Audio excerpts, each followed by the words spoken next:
Can lateral thinking solve global sustainability? Many of us love a good underdog story. The Rocky movies, superhero movies, and our species when it comes to sustainability. But how about Nintendo? Yes, that Nintendo. Here's a cool underdog story that should help explain the concept of lateral thinking.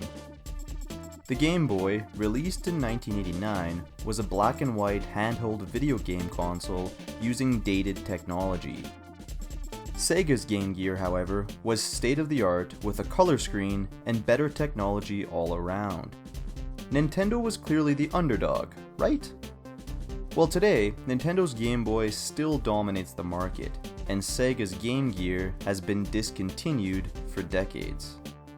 Nintendo used a concept called lateral thinking to combine dated but proven technologies to develop the Game Boy.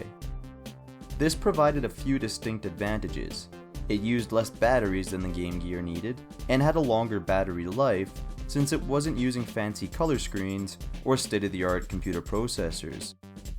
It probably also increased Nintendo's profit margin since dated technology is cheaper to produce, and forced Nintendo to focus on creating quality games like Pokemon, since they knew their product was technologically inferior. In 2006, Nintendo once again employed the same strategy. They used dated technologies to produce a console far technologically inferior to its competitors, Microsoft's Xbox and Sony's PlayStation. Would Nintendo's use of lateral thinking work again? Well, the Nintendo Wii went on to shatter sales records around the world. Lateral thinking is basically taking proven and tested concepts from one field and implementing them to fields where no one has thought to apply them yet. Using a far more elaborate version of global lateral thinking, we can apply business concepts, proven to work and taught in business schools, to address the management issues of sustainability. Here is a brief overview of some of the challenges associated with global sustainability. Now all this is an oversimplified version of what we're proposing.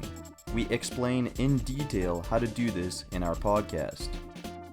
We provide a brief overview in our summary episode, which lasts about 30 minutes. Or you can listen to the whole thing in 4 to 5 hours. That's like watching a few episodes of Game of Thrones.